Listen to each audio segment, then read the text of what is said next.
I'm watching game one last night. It was 10 days off. A lot of turnovers in the first half. They didn't shoot well. Some of it's rust.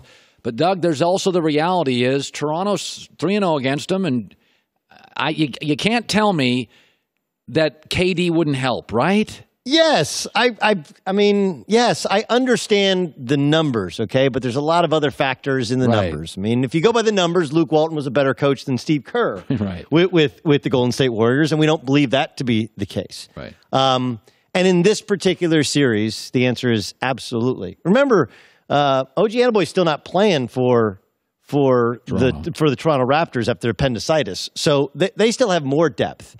I would say that a couple things. Last night, there's an expression in basketball where the sins of the summer are paid for in the winter. Now, generally, that means for players, when you don't work in the summer, it gets exposed during the season.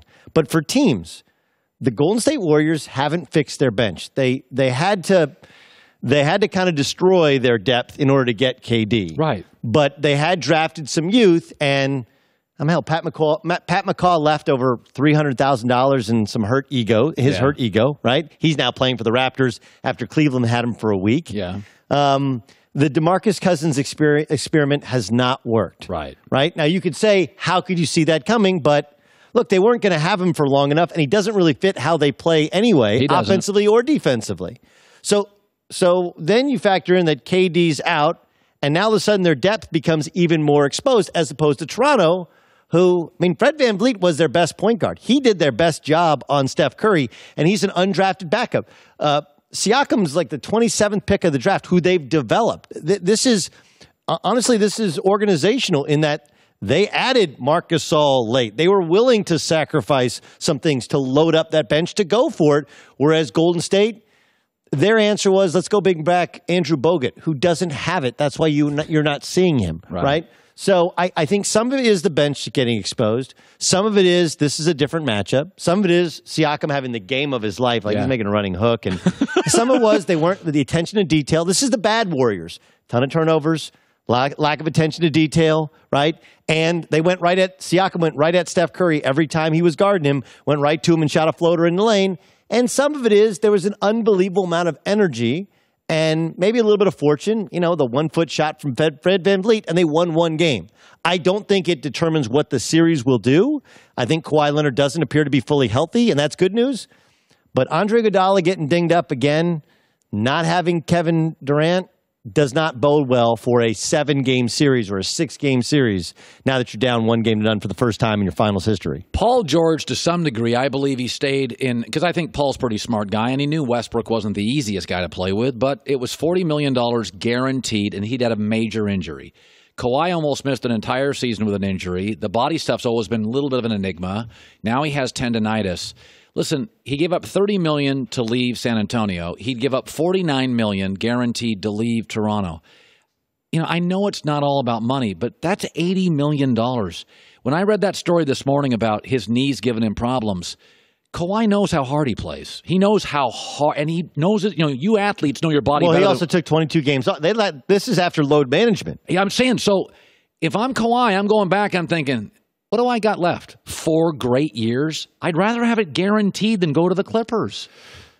It's something, isn't it? If you can go broke on $140 million, that makes Brewster's Millions. Anybody remember the movie Brewster's Millions, where he had a month to spend $1 million and he got like $10 million if he did so? This is a different dude, man. Like you and me, we would never have left San Antonio. You're going to win. You're going to be well coached. There's no state income tax. There's some limitations, but you're always going to be in the playoffs. And you play for a great organization. I could argue that was the perfect spot for him. Right, and nobody bothers you or whatever. But because they basically called him a liar with his injury, he chose to jet. This is a different dude. So in theory, on a hypothesis, do I agree with you? Sure, it's a lot of money, and you could balance out high taxes in Canada. And I'm sure there's a trade kicker or an LA kicker for his New Balance deal. If you're in a bigger market, I'm not sure they sell many more New Balance shoes, but it's probably written into the contract. It makes a lot of sense. And you could be the biggest star in that country, bigger than any hockey star, because they see your face and you're just different. And you'd be a guy that turned down the chance to go home to stay, much like Paul George. But, predicting what Kawhi Leonard's going to do, good luck with that. If you can do that, you're going to make a lot of money. A lot of money when you go to Vegas. I was talking about Kevin Durant, is that I think I had somebody I deeply trust yesterday tell me that Kevin he's fluctuating here. This is hard for him. He lives in the moment. It would be one thing. I just think it's hard to leave great management.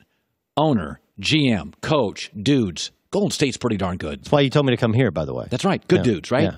Okay, so all the options are crazy owner in New York. Brooklyn's got an overseas owner, not there, and they're the second team in New York. Kyrie Irving's a little flaky. Do I want to play with him? Anthony Davis gets hurt, not really an alpha. I think I'd struggle. If I'm Kevin Durant, of course. I think I'd be, I got to tell you, we think he's made his mind up. I think he comes back and saves the team. Well, that's the perfect scenario, right? Right. Let's say they're down, forget 2-0. What if they're down 3-0? Certainly possible. It's possible. Okay, if Andre Iguodala doesn't play or isn't right, that Steph and Clay would have to go for 80. They went for 55 last night and still lost. Right. Come on. So let's say it's 3-0, and here's a guy who has been, his insides are like, I'm the best. People are saying they're better without me. To ride in on the white horse and to come back from 2-0 down or 3-0 down or even 2-1 down and to save the day. Yeah, I think that would be, would that be enough for his ego? Would that be enough for enough people saying, you know what? Kevin Durant is the best player on earth. And we did need you. Yeah, we did need you. Then I think it's an easy break. Absolutely. Everyone wants to be needed. Everyone wants to be wanted. Third title, third trophy, I'm needed.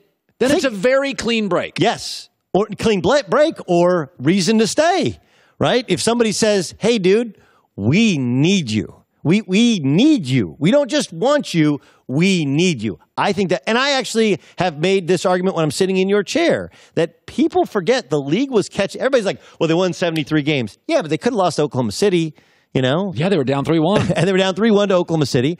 And then, they did end up losing to the Cleveland Cavaliers. So the league was getting closer. Yes, the Rockets were fascinated on how do we catch up with them. So is everybody in the league. How do we change what we're doing to match them?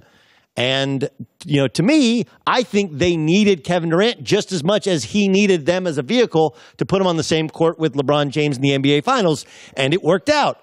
Now, if everyone admits, we need you, KD, and you can save the day and win another championship, and we can't do it without you. There's something powerful to somebody saying, I can't live without you, right? Sure. I don't think anyone's mind is made up, especially when you consider, like you said, ownership in New York. That's always a question. Do you want to Kevin Durant cares about being liked and cool on social media, right? Right. Is there anyone less liked in social media history in an owner? No, I mean, maybe Donald Sterling, but he's completely, I don't even know if he's alive anymore. He's completely disappeared. Right. James Dolan is the least liked owner in professional sports. You want to go work for him when being cool, being relevant matters to you? That's a tough sell. Finally, Houston Rockets, I kind of feel they're panicking. Now, they won't give an extension to D'Antoni, according to a story, but they fired his coaches. Good luck getting his staff. It kind of feels weird, like stuff's getting public. I don't know. Everything's going public. There's a lot of leaks here. I love Daryl Morey. New ownership. This is what happens. New ownership, right? Owners own. And if you listen to Tillman Fertitta, and I heard you talk about him yesterday, right? Here's a competitive dude, right? You don't win in the restaurant business. What is it? 80% of restaurants go under. Yeah. I mean, you don't win in the restaurant business unless you're a competitive dude. And he comes in. He's like, wait a second. Hold on. 2 years in a row, we lose at home, and our sole focus has been how do we take down the Warriors. Our sole focus. And the Warriors are not just without DeMarcus Cousins. They don't have Kevin Durant. And forget about losing in Game 7. We lost in Game 6 and we're totally healthy. Are you kidding me? Yeah. And then he looks at Chris Paul and says, Chris Paul is not going to be – everyone thinks that if the Warriors lose KD, they come back down to earth. Well, the Rockets will elevate above them. But we just saw them play. We just saw those two teams matched up. And the Warriors are going to – if they lose Kevin Durant, they will add somebody to replace him. And the Rockets are so stuck in cap hell because of the Capella, Paul, and Harden contracts, the likelihood is they can't add anybody. So I'm sure he's sitting there. I don't know if it's panic or if it's like, hey, I've seen it. You think you can beat them this way. It's been proven time and again you cannot. Hi, everybody. Thanks for watching. Subscribe here to get the latest from the show. Also, be sure to check out more of the best clips from The Herd or go watch a few segments from other shows on FS1.